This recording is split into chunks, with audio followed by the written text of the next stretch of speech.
বন্ধুরা, সবার প্রথমে ভালো করে দেখে নিন এই গাছটি। আশা করছি বন্ধুরা এই গাছটি আপনারা সকলেই চেনেন। আয়ুর্বেদিক গুণে ভরপুর এই গাছটির নাম হচ্ছে জবা গাছ। এই গাছের ফুলটি যথেষ্ট সুন্দর। বিশেষ করে মা কালীর পূজা কখনোই সম্পূর্ণ হয় না যতক্ষণ না পর্যন্ত এই গাছের ফুল মা কালীর উদ্দেশ্যে নিবেদন করা হয়। কিন্তু বন্ধুরা, আপনারা কি জানেন এই গাছের এক অলৌকিক গুণ রয়েছে? যদি আপনার বাড়িতে এই গাছটি থাকে তাহলে বুঝে নিন ঈশ্বরের আশীর্বাদ আপনার সাথে রয়েছে। বন্ধুরা, আজ এই ভিডিওটির মাধ্যমে এই অলৌকিক গাছ জবা গাছ সম্পর্কে আলোচনা করব এবং এরই সাথে জানাবো এই গাছটির ফুলটিকে কিভাবে ব্যবহার করতে হয়। বন্ধুরা, আমাদের বাড়ির আশেপাশে এরকম অনেক গাছ রয়েছে যেগুলি আমাদের কোনো না কোনো রোগ ব্যাধি সারাতে সাহায্য করে। এইরকমই কিছু গাছ রয়েছে যা আমাদের কোনো না কোনো সমস্যা দূর করে, কিন্তু অজ্ঞানতার কারণে সেই গাছগুলি আমাদের কাছে শুধু ফুল গাছই হয়ে থাকে। বন্ধুরা, আমরা সাধারণত এই 3 প্রকারের জবা গাছ দেখতে পারি। তার মধ্যে একটি হচ্ছে সাদা, অন্যটি গোলাপি এবং সর্বশেষ জবা ফুলটি হলো লাল। আয়ুর্বেদে এই 3 প্রজাতির জবা ফুলকে গুরুত্ব দেওয়া হয়েছে। যে সকল মানুষের জন্মছকে সূর্যের প্রভাব ঠিকঠাক নেই তাদের গৃহে এই গাছটি অবশ্যই লাগানো উচিত। কোনো ব্যক্তির কুণ্ডলিতে সূর্যদেব দুর্বল থাকার কারণে সেই ব্যক্তির সাহস শেষ হয়ে যায়, সেই ব্যক্তির কোনো প্রকার কার্যতে সফলতা আসে না, যে কারণে সেই ব্যক্তির সবসময় মানহানি এবং ধনহানির ভয় লেগেই থাকে। বন্ধুরা, এই ধরনের কিছু লক্ষণ যদি আপনার মধ্যে বা বাড়ির কারোর মধ্যে থাকে তাহলে সেই ব্যক্তির জন্মকুণ্ডলিতে সূর্য দোষ রয়েছে। যদি এমনটা থাকে তাহলে এই কাজটি আপনার বাড়িতে লাগানো সব থেকে শুভ হিসাবে গণ্য করা হয়। বন্ধুরা, এটাও মানা হয় যদি আপনার কুণ্ডলিতে মঙ্গল দোষ থেকে থাকে তাহলে সে মতো অবস্থায় আপনি যদি এই জবা ফুল গাছটি নিজের বাড়িতে লাগান তাহলে মঙ্গল দোষ অনেকাংশে কেটে যায়।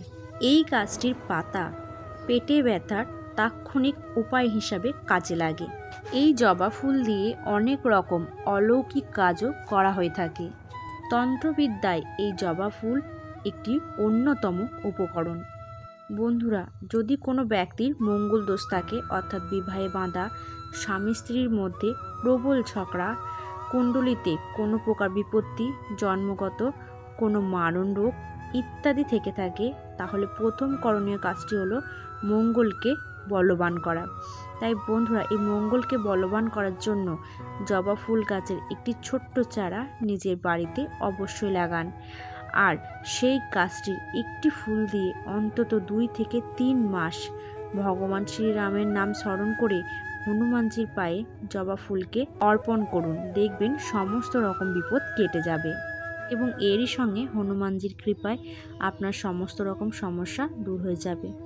যদি কোনো ব্যক্তির শনিদেবীর সাড়ে দশা থেকে ভুক্তভোগী হয়ে থাকেন তাহলেও সেক্ষেত্রে এই জবা ফুল গাছের 5টি ফুল শ্রীরামের নাম করে স্মরণ করে হনুমানজিকে অর্পণ করা প্রয়োজন। তাহলে সেই মানুষের জীবন থেকে শনিদেবের সাড়ে প্রভাব অনেকাংশে কমে যায়।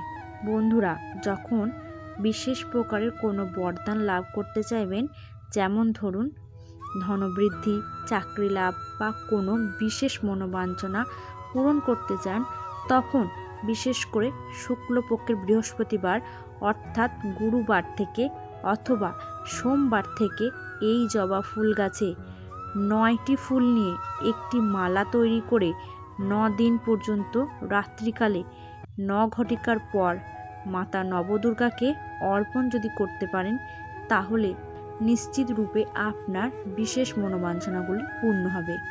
তবে মনে রাখবেন প্রত্যেকটি জবা ফুলের রং যেন লাল হয়। সর্বশেষে একটি বিষয় অবশ্যই বলবো, পারলে এই গাছটি অবশ্যই লাগান। এই গাছের ফুল সহযোগে আপনি যদি মা দুর্গা এবং মা কালীর পূজা অর্চনা করতে পারেন, তাহলে দেখবেন আপনাদের বাড়িতে কোনো রকম নেগেটিভ এনার্জি সঞ্চার ঘটবে না। আশা করছি বন্ধুরা এই ভিডিওটি থেকে আপনারা অনেকে উপকৃত হবেন। আর ভিডিওটি দেখে যদি ভালো লেগে থাকে তাহলে অবশ্যই একটি লাইক করুন এবং চ্যানেলটিকে সাবস্ক্রাইব করে নোটিফিকেশন বেল আইকনটি অন করে রাখবেন এরকম আরও নতুন নতুন ভিডিও দেখার জন্য।